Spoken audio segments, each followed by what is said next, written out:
Alright.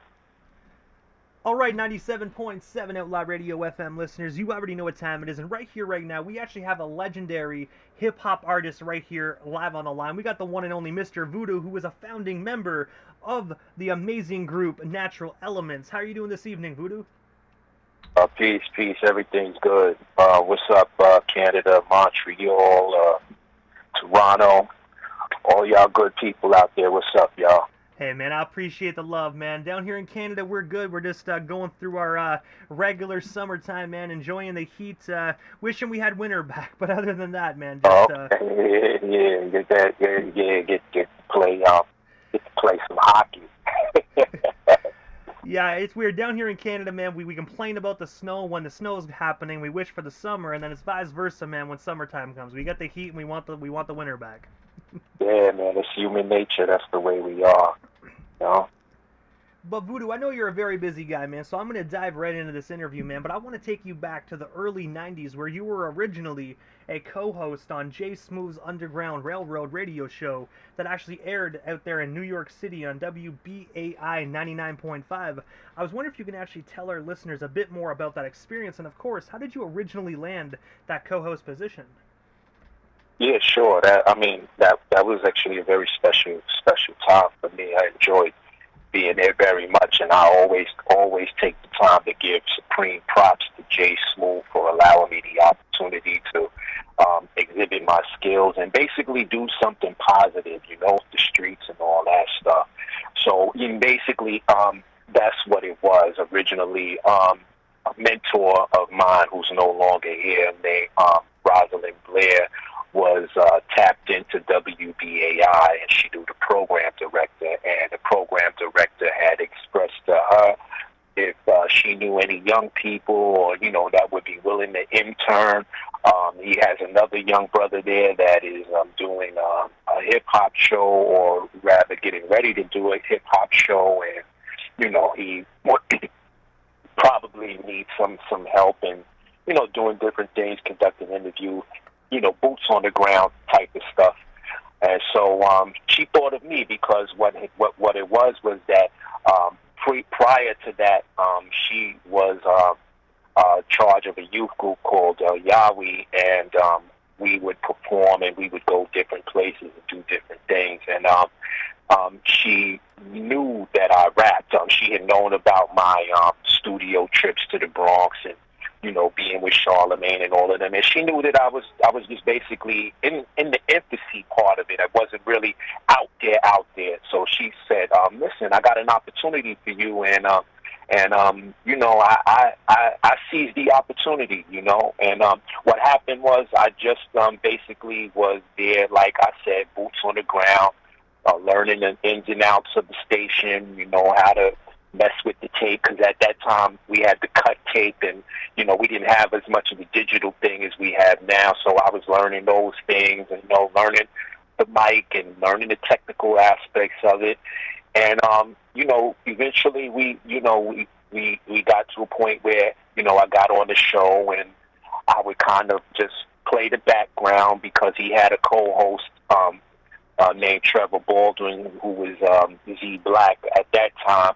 And but when Z Black went away to school, I kind of slid into that spot, you know, like not really a co-host, but he used to call me the poet laureate, you know, and that's basically it. You know, I just kind of got in there and fit in, you know, got in where I fit in. We had hosts. We would share in ciphers, you know what I'm saying, and things of that nature. And, you know, that's basically how it happened. And I gotta say as well, man, it must have been such a tremendous experience being so young at the time, being able to be on the radio, especially in such a huge city like New York City. Like, do you remember some of the first individuals you really actually had the opportunity to interview actually on that radio show? Oh yeah, man, it was great. I mean, it was great. We had anyone from like Africa, like from the illest old school pioneers to the newest, hottest thing. You know, we had the likes of Jay-Z, We had DOS Effects, whom I had, the pleasure of meeting and building and and doing the cipher with. We had Black Thought from the Roots. I mean, we had the Fugees. We had Wu-Tang Clan.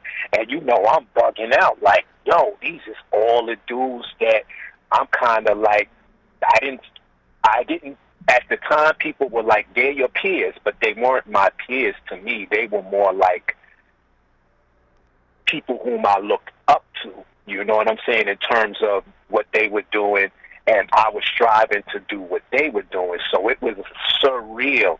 The experience was surreal, and sometimes it's a blur to me. It's all a blur to me, and when I think back and now, talking about all these people who I came across and what they would become, yeah, it was kind of surreal. It was surreal being in that situation, And also, as well, as I mentioned during the intro of this interview, that you were actually a founding member of the iconic hip-hop group Natural Elements.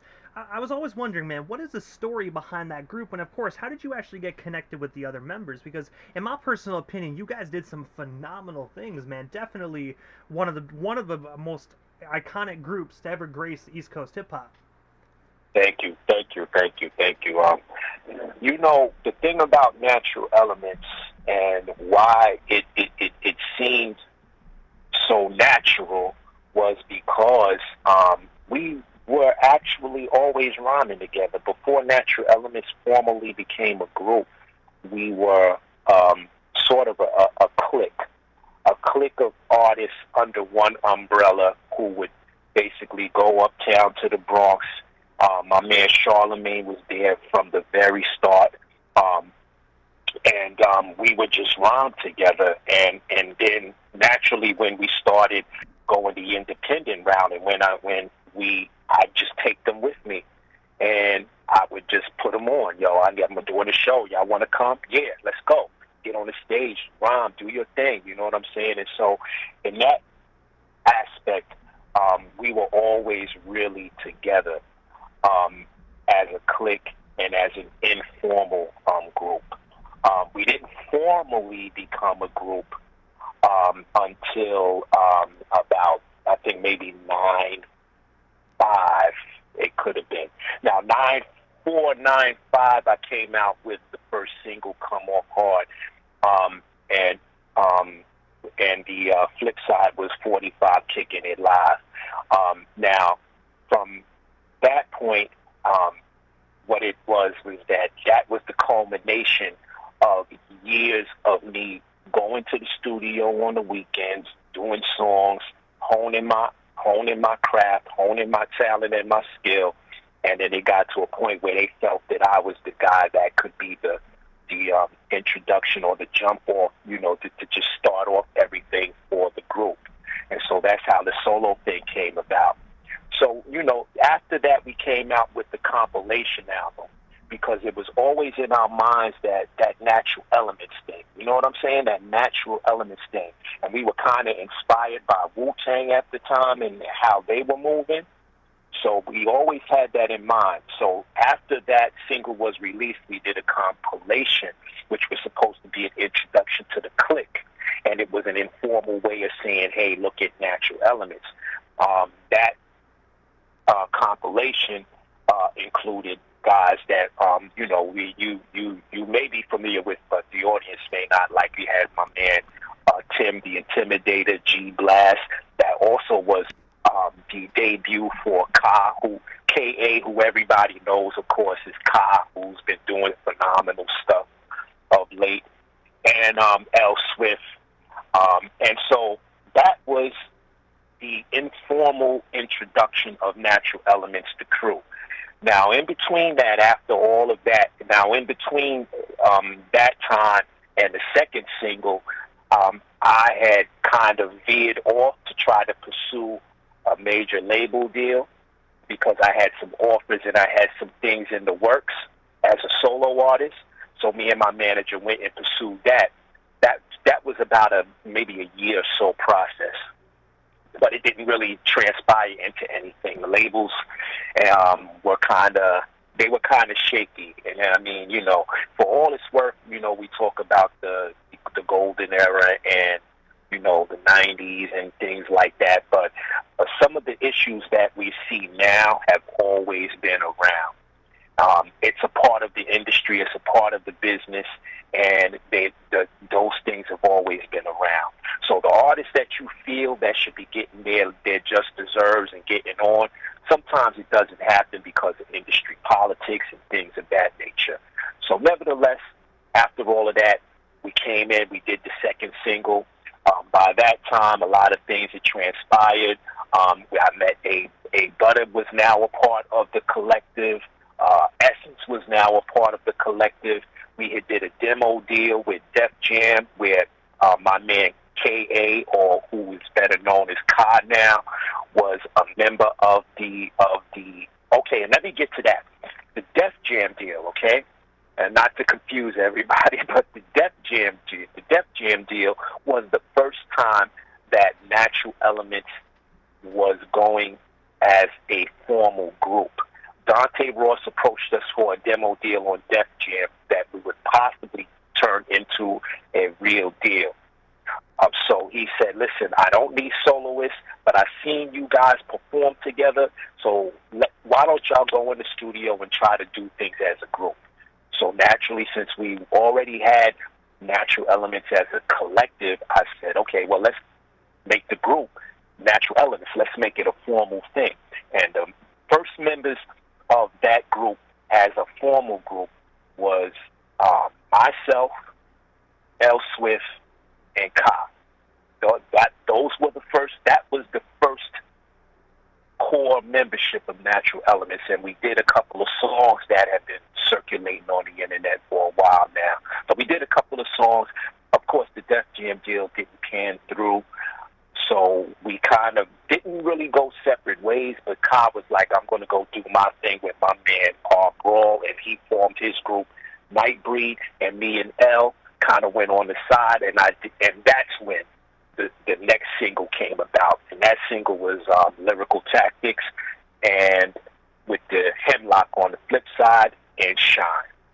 Now, Shine came about because by the time I got to doing that single, we already had A Butter, and we had Essence, and they were the new people in the group, and I wanted to introduce the world to those two artists, those two rappers, because I felt that they were phenomenal talents. Essence spit crazy, and of course we all know what A Butter could do. So I said I had put them on the single, and we called the single Shine, and that was actually officially a Natural Elements song that just happened to be on my single. And then from there we just ran with it. Me, L, and A, and Essence ran with it. Essence wound up wanting to do some other things and felt that she needed to go a different route, so she went that route. And then it stayed me, L. Swift, and A, and from then on, that's what it's been. And also as well, in 1996, Natural Elements were actually featured on DJ Premier's Reality Check 101. I was wondering, how did you guys originally get connected with Premier? And of course, what was it just like working alongside him early on in your career? Okay, Primo has always had his ear to the underground. He's always been a strong supporter of underground artists such as myself and others. So that's always been there.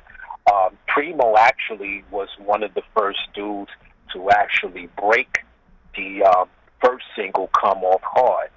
It's weird because I remember I was record shopping. I was just buying records and digging in the crates or whatever at an old record shop in New York called Sound Library.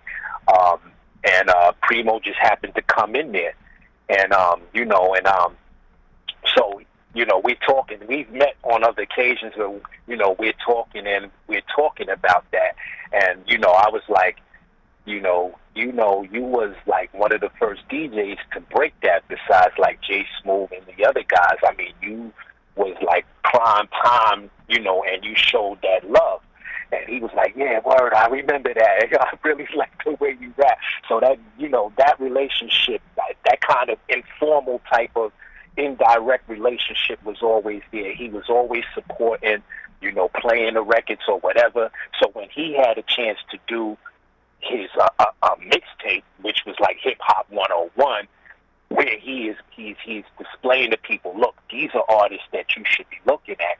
These are guys who I think are really good and are going to take that torch, and that's how we got on that with him. Besides honorable mentions, I mean they always kind of mentioned us as a group that they looked at and they listened to and they liked, as far as Guru and Primo and Gangstar. So, that's how the connection was.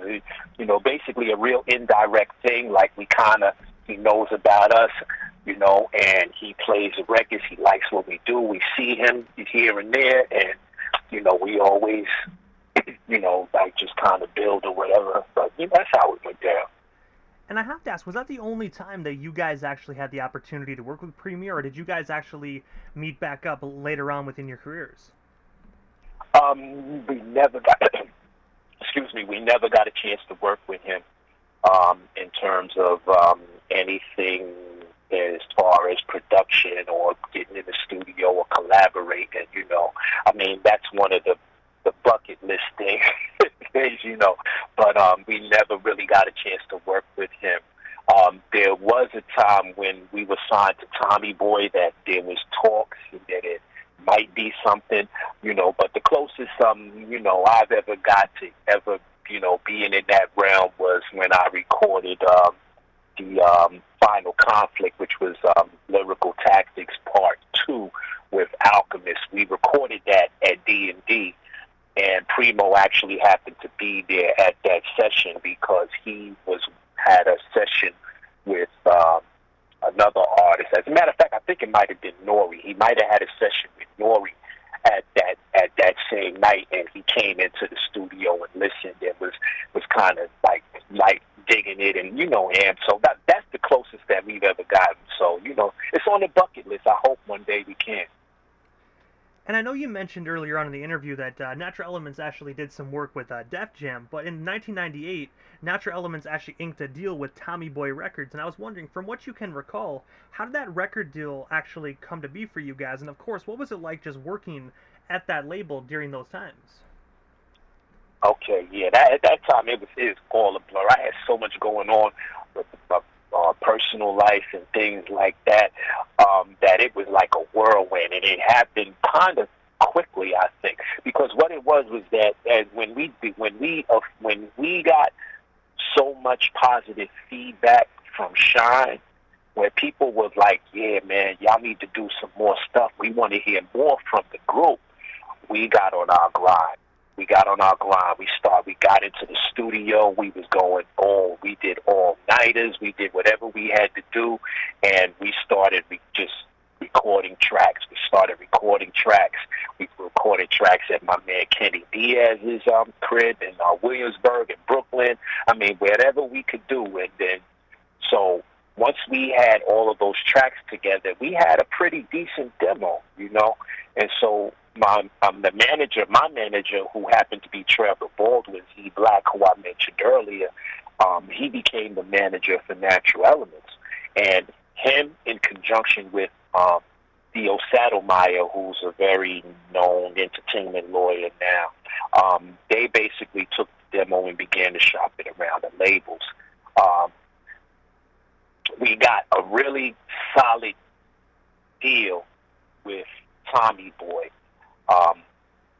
They offered us a few things that we thought was better for us in the long run. Like they gave us, ownership of our masters, which is a very hard type of a deal to secure with the label. And so that alone kind of pushed us towards going with Tommy Boy in terms of signing the deal. So that's how that relationship started. I think Tommy Boy at the time also had their ear to the underground, and so they wanted to kind of like capitalize on that movement. They saw a movement, that was happening, that they felt that they could really do something with. And of course, we were a part of that. We were, a solid part of that movement.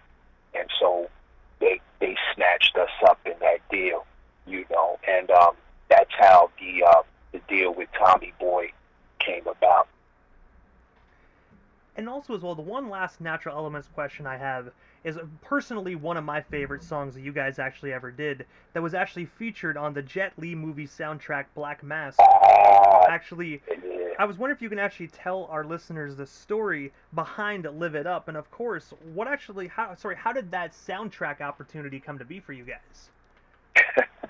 That wasn't the song we wanted, man. I'm going to tell you the truth. That was not the song that we wanted on the soundtrack. We had something else for the soundtrack. But Tommy Boy came back at us and was like, listen, this is going to be on the soundtrack. We need something we need something else.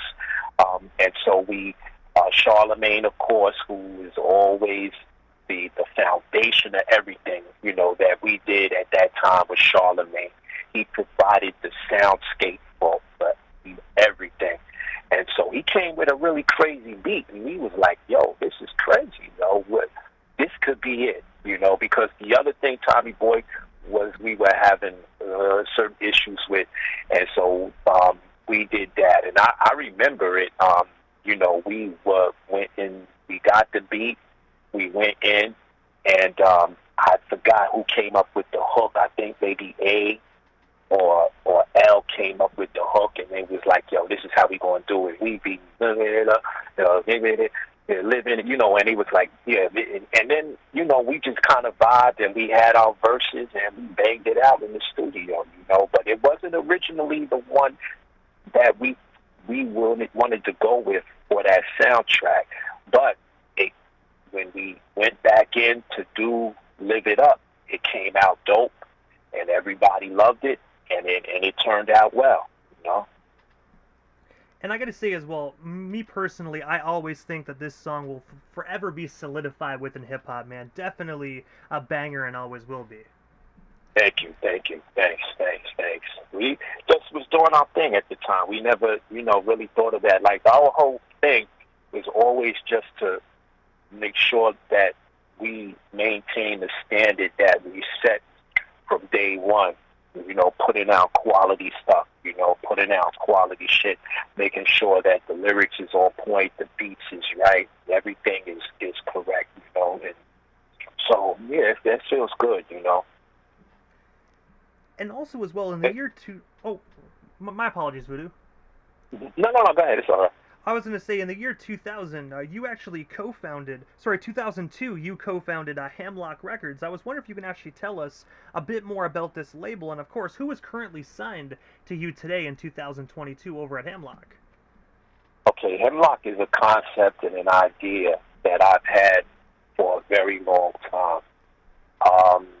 When I did the EP in 2000, when I came up with it in 2000, it was basically an idea that I had based on the song Hemlock. And the concept behind Hemlock is that the flow, if you're familiar with Shakespeare, Macbeth gave the king hemlock, which he received from, witches to poison the king. And so I always have this whole concept around hemlock, like my flow is like poison to the established, the whack, the whoever. You understand what I'm saying? And so the idea with hemlock is that I'm feeding people, or feeding this step, the perceived people who are in charge of this, sort of on some revolutionary type of a thing. I'm feeding them poison, but to the other people, my flow is more like nourishment. It's something that should be inspiring and that you can listen to and just get impactful and get that, just the vibe. So that was the whole concept around Hemlock Entertainment, and what I was trying to do, which is basically to kind of just break the mold of what people was used to, and just come with come with some hot shit. I had no intention of signing anybody. I don't have anybody signed. I'm not really doing nothing with it now, but what's happening is that it is a part of everything that I'm going to be doing, because I have some things in the works that I'm going to be doing. So the Hemlock brand is still there, but at that point, it was an idea and a concept that I wanted to use to launch off my own solo thing, and the endeavors that I was trying to get into at that time. And also as well, while we're actually still on the topic of Hemlock Records, man, in the year 2004, you released another phenomenal project of yours titled Let the World Know that was actually issued on a 12-inch vinyl. I was wondering, for the listeners that might not be quite familiar with this project, what is the story and inspiration behind it? And of course, is it still actually out there to be purchased today? And of course, is it available on streaming services as well? Okay, so this is a transitional time for me. What happened is the deal with Tommy Boy fell through, so we never. And he never got to put out an album. It was no official breakup. We were all still together, but I think that after we lost the deal, it was kind of, I guess, discouraging for us. So we all began to branch off into our own thing, and just basically try to find what we wanted to do, where we wanted to be at, where our way, because there was a lot of label politics, a lot of stress, a lot of strife, dealing with the label politics or the politics of the label. Like I said, they did leave us in a good place and allow us to have our masters or whatever, but I think that we were still very young, so we didn't really understand or have the foresight in terms of what we had and what could be done with it. So we basically thought that it was all done. L and A branched off and started doing their thing, and then I met a brother by the name of LDR. To me, that's my man and my friend Louis. He had known about me, and he had just said, "Yo, I want you to just take a risk, take a chance with me. I got beats, I got everything set up." And so I started, going over there and building with him and putting things together, and we would put our ideas and our thoughts together in a team, and then we did a bunch of tracks. And then he was like, "Look, man, I think the world needs to hear something from you now, right?" And so when he said that, "Let the world know," automatically came in my mind, because what had happened was I had on my solo demo a song called Let the World Know. And I always wanted to build on that. Like, my thing was always to let the world know. The light inside of you, shine it and let the world know. You know what I'm saying? So that was the idea. And that was the thing. That was what we were going to run with, let the world know. And so, he came up with tracks. I had ideas about songs. And since people hadn't heard anything from me for a while, I wanted it to be as raw and as hard as it could be. And I wanted to just, spit that raw, hard shit, because people hadn't heard from me for a while. And so that became the idea and the concept behind those songs. We put it together. We did, we got the artwork and everything done, and then we approached my man Jamie from Red Line Distribution. He was with it, pressed it up, got it done. Now, those records are not available now, but I'm going to let you in on a secret. We do have vinyl pressings of them. We have a lot that we never really got out there to. So me and Louis, we still talk, and we've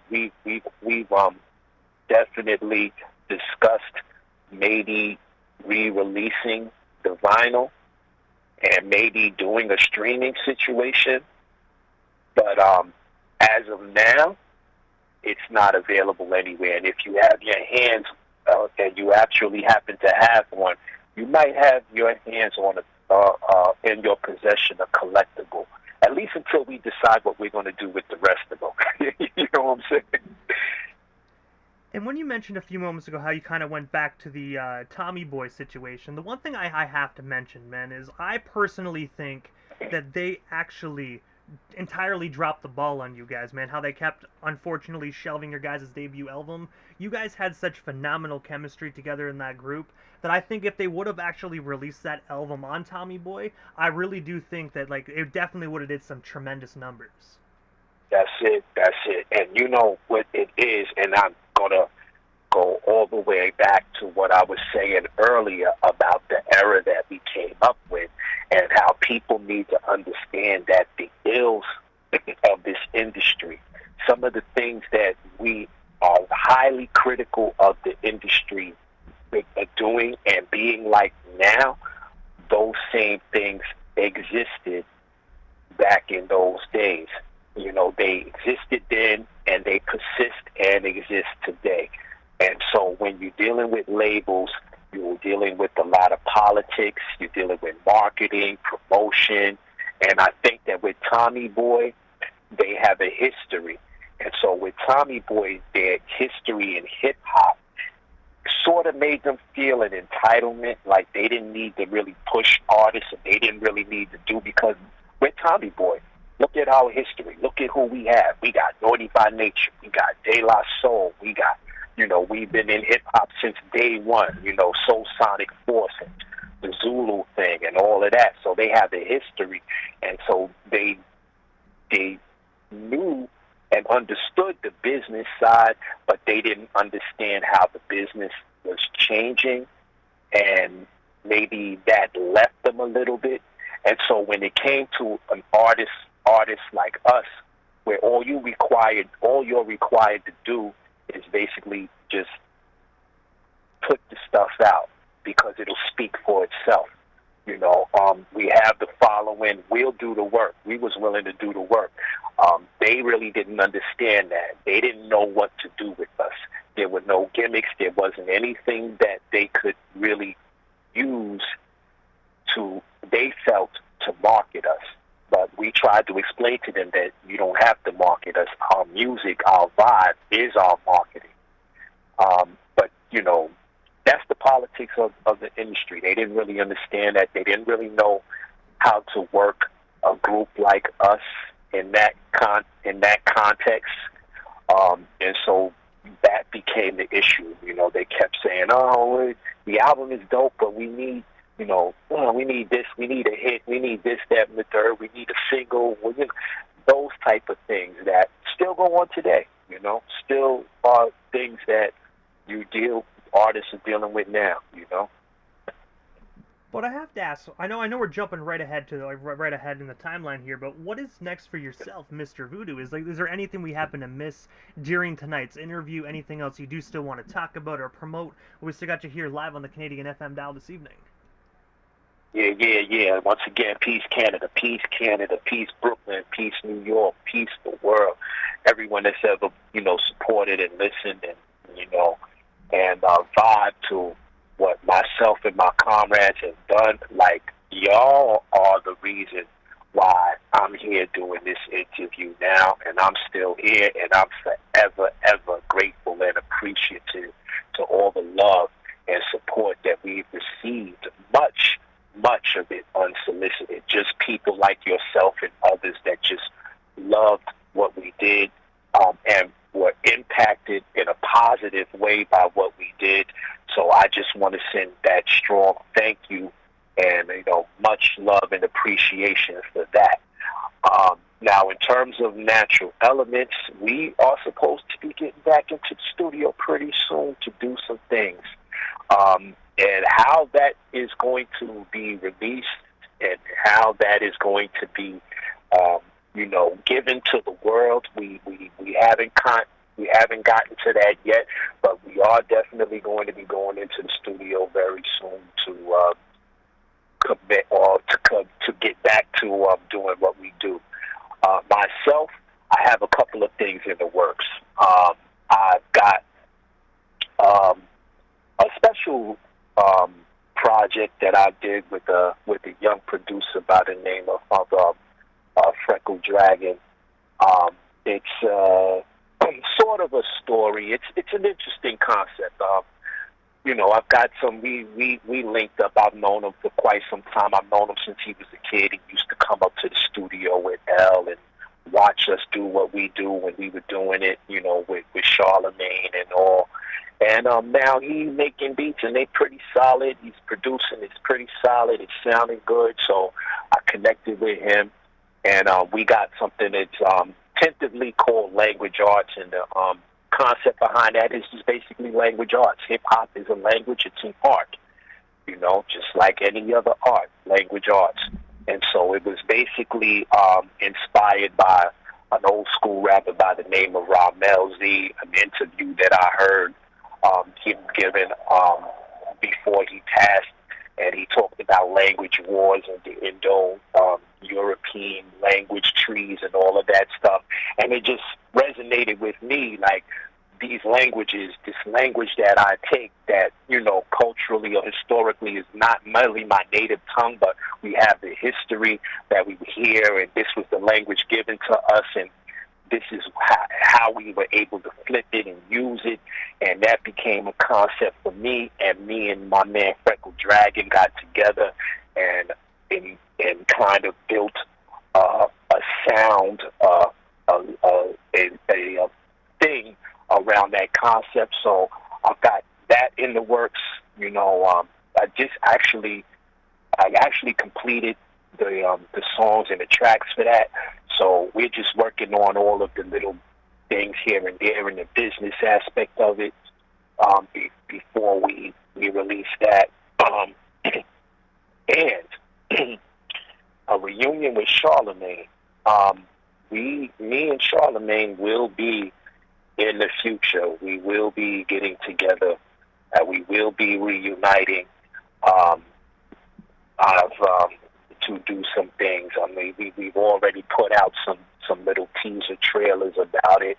If you're on my Instagram and whatever, you would have, and you're on his Instagram, you will probably would have already seen that. That's going to be called The Baron Criminal. So we're in the beginning stages of that. So I'm doing that. So, got a couple of things in the works. I just can tell the people, stay tuned. And also, Voodoo, this is the time in the interview that I give a chance for the individual that slides into the radio station airwaves. Just a chance to give, shout-outs to whomever they want to give shout-outs to, but most of all, your social media handles. That way our listeners can follow you and stay updated on everything Mr. Voodoo if they're not already doing so. Right. Okay, so here it is. First of all, like I said, I want to give a strong shout-out to everybody out there that might be listening in Canada. I know Canada's always been tapped in. I've been tapped into Canada. I remember traveling through Scandinavia with, some Canadian underground staples like Cardinal Official, and a couple of other dudes. So, I want to give a strong shout-out and a strong shout-out to everybody in Canada. I want to give a shout-out to everybody in my hometown, Brooklyn. I want to give everybody everyone in the BX a shout-out, everyone in Manhattan, Queens, Staten, the whole NYC, the whole USA, East Coast, West Coast, Dirty South, Midwest, all of y'all. A big shout out, all my friends and supporters. There's so many that I can't mention right now. I love y'all all. Anything concerning me, I've had some issues. My Instagram account got hacked, so I had to change things over. And I'm still dealing with that issue. right now. But if you want to get to me, you can get to me through MR aka Criminal 718, right? That's the Instagram handle. Hold on, I'm pulling all of this up right now. So just give me 1 second so I can give you everything. Most definitely, yeah. A lot of people have been having issues with their Instagram accounts lately, man. The hackers are wild, and they're getting smarter by the day. Yeah, it's crazy. It's crazy. So yeah, I had an issue there, but let me just get the all the information on Facebook. It's the same thing. Agu Obiakor, MR Vu, aka Criminal 718. That's the Facebook. Twitter. It's MR Agu, aka MR Vu. So you just do a search and you look that up. It should come up. All of that should come up. And that's basically it. I'm not really on social media that much, but if you holler at me, and then I happen to get on it and, be on it, I definitely respond, It doesn't take me long, But unfortunately, I'm kind of old school with it. So I don't have that much savvy as I should. So, so just so you know, it's MR Vu, a.k.a. Criminal 718.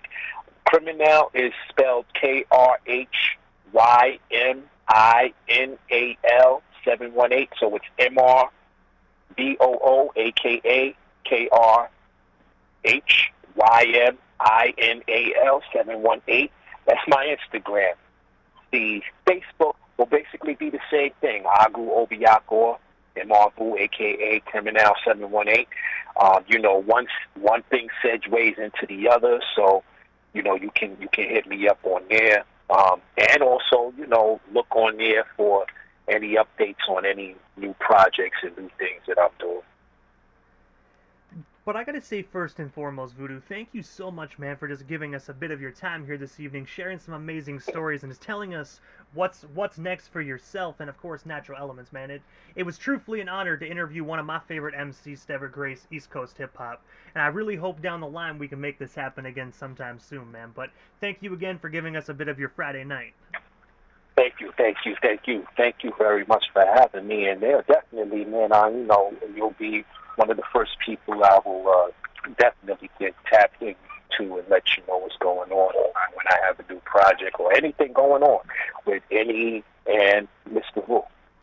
I appreciate you as well. And it looks like I got my days mixed up. It's actually Saturday, so thank you for giving us a bit of your Saturday night. Yeah. Listen, I do the same thing, one day to the next. Yeah, it's part of adult living, man. You gotta love it. Yes, man. Yeah. But yeah, thanks again, man. I enjoyed it. Great. It's been great. It's been great as well, man. Thank you so much again, man. I'm pretty sure we'll talk soon. But for now, definitely have yourself a wonderful weekend. No doubt. Peace.